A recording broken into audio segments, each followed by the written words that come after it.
Okay, so normally I wouldn't do something like this, but subscriber John Goals wanted to send me a bunch of figures. Usually I say no to that because I don't want to deprive you guys of your stuff, but he swore to me that they were figures he already had duplicates of. So you know what? I thought why not? Little did I know that it was a Faustian bargain he offered me. This was not a box of gifts, but a container of darkness meant to shred my mind, drive me to the pits of insanity. I should have seen it coming. First I get the Diatlas from him, a figure that transcends the definition of terrible, and then comes this to darken my doorstep. A box filled to the brim with the wails of the abyss, singing in a cacophony that pierces the mind, shattering it to sands so that it may pave the beach of some elder god's shore. This is a box of eldritch horrors. Or maybe it's just a box of figures I never even devoted 1 second of thought to before now. I don't know. Quite possibly, the thing that's most maddening about this whole box is that he actually sent the directions for all the figures despite them mostly being from more than a decade ago at this point. Let's start off with Cybertron Repugnus, a figure I have no context for, which he sent 3 of for some reason. Why did you have 3 in the first place, let alone keep more for yourself? I didn't even know this thing existed until it showed up in the box that haunts my dreams. This is really my first exposure to a figure that suffers from gold plastic syndrome. I mean, technically I had figures that would have had it, like I had the original Transmetal Megatron, which I do think broke on me, but that would have happened back in the 90s, and I don't think gold plastic syndrome is instant, right? Pretty sure it just causes the plastic to decay over time. What's funny is that this has been so much not a part of my life, I didn't even realize these had it. I was just kind of confused as to why this one's face was a bit broken until half this guy's jaw snapped off, and at that point I was like, I know this. This one's still fine though, so I will have to treat him better. They have these little stabby things that come off their backs, which really seem like more of a threat to his own head than anything else. And I mean, how exactly do you utilize these in a fight? Anyways, these are activated with Cyberplanet keys that came with the figures, and John sent 2 of them. I don't know if the third one was meant to come, and I probably only needed 1 of these, but thanks for the thought, man. Anyways, this is kind of the problem I always had with the keys, in that they never really have anywhere to store. You either put them off to the side and probably lose them, or you stick them in the one place they go on the figures and perpetually activate the gimmick.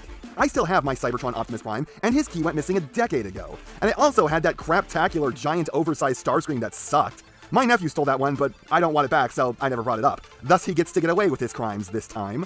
Anyways, that too lost its Cyberplanet key in like 5 seconds. So yeah, annoying accessory. Also, the fact that they were hollow drove my OCD crazy. Like, not only did it annoy me, but it also really made me want to touch the underside of it constantly, because that's how my stupid brain works. Anyways, these 3 have the classic beast mode transformation of not a lot happening, and every time I do it feels like it's probably going to be the last time due to the gold plastic. But it does restructure him into this odd, duck-like boy. I don't know why this robot mode reminds me of some kind of bird, but it does.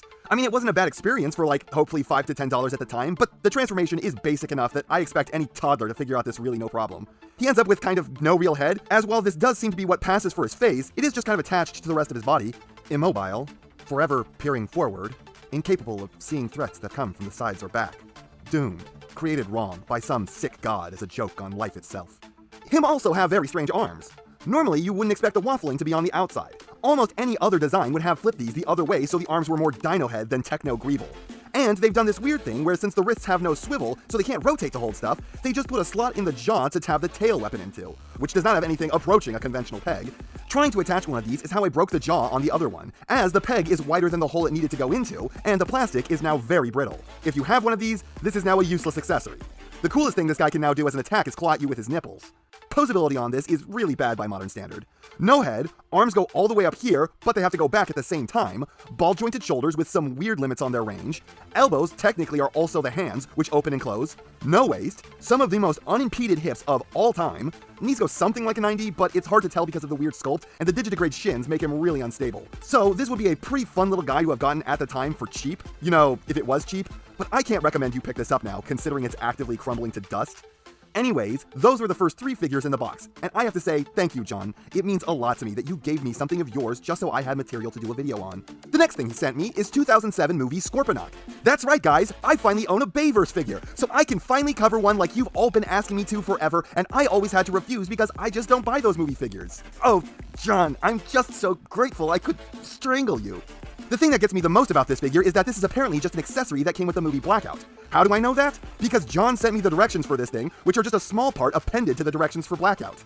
And also, what is this thing? Why does it have a baby version of himself that basically does nothing? The madness is spreading! This is how it procreates! So, this whole thing is super strange. It's not very posable, the bug legs only rotate, the tail also only has 3 joints, which are a rotation and these 2 hinges, but then you get to the arms and these can actually move around a good bit, which you wouldn't think is all that impressive till you realize that there's some kind of insane 4th dimensional gear system in here that transforms rotation from these back tires sideways through this turbine in the stomach, down through the arms that rotate, hinge, and have an elbow bend, and cause the fingers to spin. This figure is otherwise completely unimpressive, but that is some straight wizardry right there.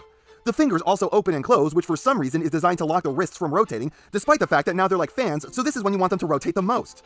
The face is also really weird. They clearly weren't trying at all with this. His head is literally two-dimensional. It looks like a mask on a stick. It's honestly weirdly cartoony for the movie line. And then the tail has a weird spring-loaded gimmick because nothing can be normal about this thing, where it doesn't actually fire out because it's directly attached. It just extends this trident bit. Then this might come as a surprise to you, but this actually has a transformation.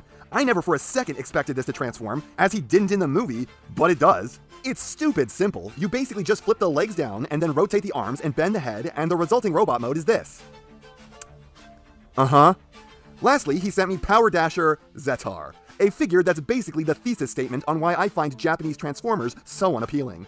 I mean, look at this big dumb idiot. He's got half a head with the dumbest expression possible, perched under a dunce cap. Remove that, and more than half his skull is a peg, so he looks dumb as hell with it on and dumb as hell with it off. I want a 3D printed baseball cap to put on this. It would make it so much better. Also, my preferred version of this, the way it is to just make him look even more ridiculous by adding the gun to the drill, so his head is even more ludicrously tall. It just goes to show, when you suck, embrace it. Otherwise, this is just the Siege Brunt in more construction-oriented colors, which, honestly, look pretty good. I feel terrible. I just complimented this abomination. It's okay, I have plenty more to complain about. Like the posability. Head has some serious tilt back and some swivel, shoulders pull a 90 and want to fall off. Arms, which I normally wouldn't bother telling you about because you can expect that they will exist, rotate in weird detents despite being just a peg and a port.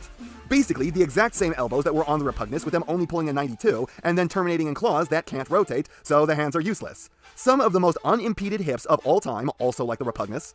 And the knees only bend a 90, again like the Repugnus, with normal feet this time that have a sideways hinge. This is just the Repugnus in a different body, isn't it? Now this is a weaponizer, so the transformation on him also sucks. Not as bad as with some others, but it's still the parts forming show, though it does have some of the least of it, as the torso and the hips stay together throughout the whole process, and the arms and legs don't really break down further. If it weren't for the stupid head drill, this would be a figure that breaks down into 6 to 7 total parts for the transformation, which is way better than the normal for his ilk. Or you can not parts form him at all and turn him into this. Behold, the drill dog! Okay, but seriously, the Maser tank would be cool if it weren't for this pathetic little drill poking out of the front of it. This is why I hate drill tanks. They only make any design they're part of worse. Like seriously, how is this supposed to work? The gun is longer than the drill. You'd have to turn his gun away from his target in order to hit them with the stupid drill. He has to consciously not use his effective weapon, actively inhibit its function in order to use the dumb one he should never try to use, should never even have any desire to use. Since when do tanks get within ramming distance of each other without getting blown the fuck up first? Anyways, I just stick the drill anywhere else out of pure contempt for the idea. At least that's one good thing about the parts forming with this. And that's just about the only good thing, because Brunt does not make himself even a halfway decent weaponizer. He can become a small chainsaw, or 2 small chainsaws, or 2 small chainsaws on 2 robot arms, or... Anyways, yes, this was a box of cursed figures designed to strip me of my sanity and leave me a quavering mess, incapable of human speech ever again, trapped within a nightmare I can never wake from. But in all seriousness, I sincerely want to thank John Goals for sending this stuff. I can't say I expected any of it, but when I got it, I immediately knew that the video would be a super weird and fun one to make. I'm incredibly grateful to John and all the people who've helped me do this show over the last year or so, like my wonderful patrons. But also completely awesome people like Isaiah Jones, Udon173, and Toolnin. And don't go offering me stuff. I don't like taking your stuff from you. It belongs to you. I'm barely comfortable having a Patreon, and some of my biggest regrets are getting rid of my old figures, so I don't want to be the cause of that for any of you. Thanks for watching, and that's not half of what I have to say, but it's enough what I have to say. And I know you know what everyone else tells you to do at the end of these videos. So, if you liked what you saw here, please do that. And if you'd like to take it a step further, then please share this video with any friend you think may be interested. I hope you all enjoyed listening to me waste your time.